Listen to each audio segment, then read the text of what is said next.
Very occasionally, in the quiet interludes of a busy life, we get a glimpse of what it might be like to be truly happy. It rarely announces its arrival. Maybe it's late at night on a summer's evening, the air thick with the scent of jasmine and cut grass, the world asleep around us. Or perhaps we've just recovered from an illness, and the simple act of breathing without pain feels like a miracle. We might have been deeply affected by a book or a piece of music, its final notes still echoing in our soul, and have gone on a walk on our own through the city or the countryside. The world seems different, saturated with a meaning that was absent just moments before. And suddenly, in this state of heightened sensitivity, a hugely mysterious thought descends on us. It doesn't shout. It whispers, cutting through the usual static of our anxieties and to-do lists. It asks a series of profound and unsettling questions. What if we didn't always have to be as sad and as anxious as we usually are? What if the constant, low-grade hum of dread that underlies our days could simply stop? What if we could more properly appreciate the beauty and the potential that lie all around us, not just in grand sunsets, but in the intricate patterns of a leaf or the way light falls on a dusty windowsill? What if we noticed the trees, truly saw them as ancient, living beings, and looked into the interesting faces of strangers not with suspicion, but with a quiet curiosity about the universe of stories held within them? What if we allowed ourselves to connect more deeply with the people around us, letting our carefully constructed walls become porous for a moment? What if we let go of our normal reserve, our suspicion, and our deep-seated fear of being misunderstood or rejected? What if we surrendered to the terrifying vulnerability of loving and, even more terrifyingly, to being loved? In these fleeting moments, we intimate a possibility of joy on a vastly different scale to that which we ordinarily countenance. It feels like stumbling upon a hidden, sunlit clearing in a dense, dark forest we thought was endless. Of course, almost as quickly as it appears, this clearing begins to vanish. The standard, somewhat exasperated arguments against any such moods rise up to reclaim their territory. A familiar, cynical voice in our heads goes like this: we need to sober up. This is just a fleeting emotion, a chemical trick of the brain. We're not shamans or visionaries. We are ordinary people with bills to pay and deadlines to meet. There are some fixed, grand, and important reasons why life is fundamentally awful, and it is naive to forget them. This voice is very persuasive. It points to the evidence. We have to earn a living in a competitive world. Our partner is often scratchy and stressed. People can be mean and disappointing, and there's always the house to look after.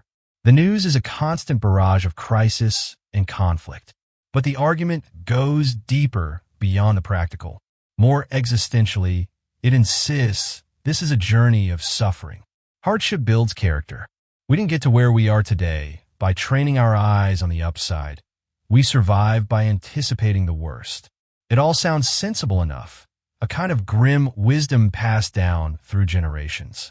And surely, on certain days, there's a great deal of logic here too. This mindset feels like a shield. By expecting little, we protect ourselves from the sharp sting of disappointment. But what if this shield has become a cage? What if the reality we speak of doesn't fixedly ask anything as grim of us as we suppose? What if there are no genuine necessities, no cosmic laws that preclude higher levels of happiness? What if it was principally our own distorted psychology and old and outdated programming that gets in the way of a richer, more meaningful life? To understand why we cling so tightly to our pessimism, we must look back. Many of us did not grow up in an atmosphere where joy was rewarded or deemed possible for long.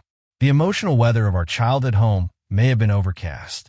Our childish appetite for giggling, for spontaneous, uninhibited delight, soon died down.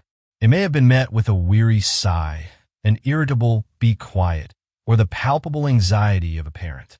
Our parents themselves may have been extremely worried or angry or lost in a deep, private sadness. And we, as perceptive children, quickly got the message. The world is a dangerous place. Joy is frivolous. It is safer to keep our heads down, to be quiet, and to prepare ourselves for the long winters of emotional deprivation that are surely coming. We became good students of a downbeat mindset. We attached ourselves to a philosophy of sadness, not because it was true, but because it felt safe.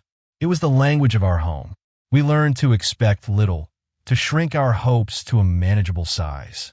Not for us were states of runaway ecstasy, nor the dizzying possibilities of love, nor transports of pure delight at the simple fact of being on this planet.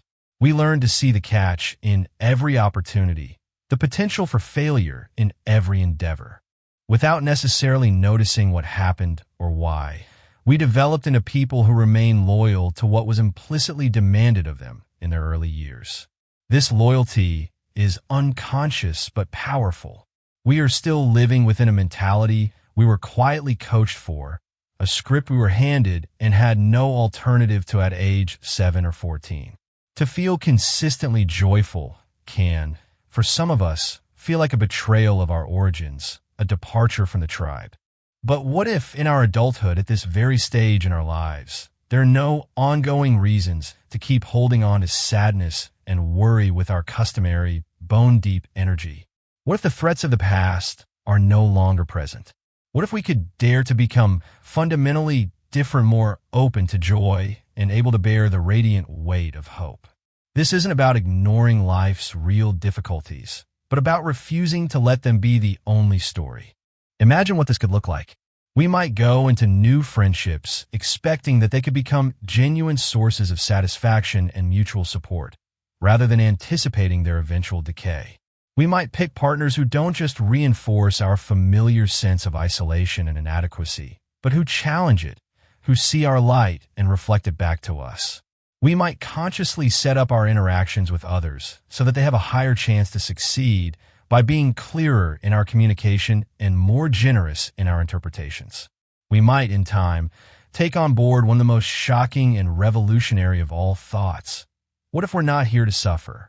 What if suffering is an experience, but not the purpose? What if we could relocate our misery to where it belongs, a past we weren't able to choose, an emotional inheritance we did not ask for, and consciously, deliberately, aim for something different going forward? What if we allowed ourselves to become more regular visitors to those still very unknown and understandably terrifying uplands of joy?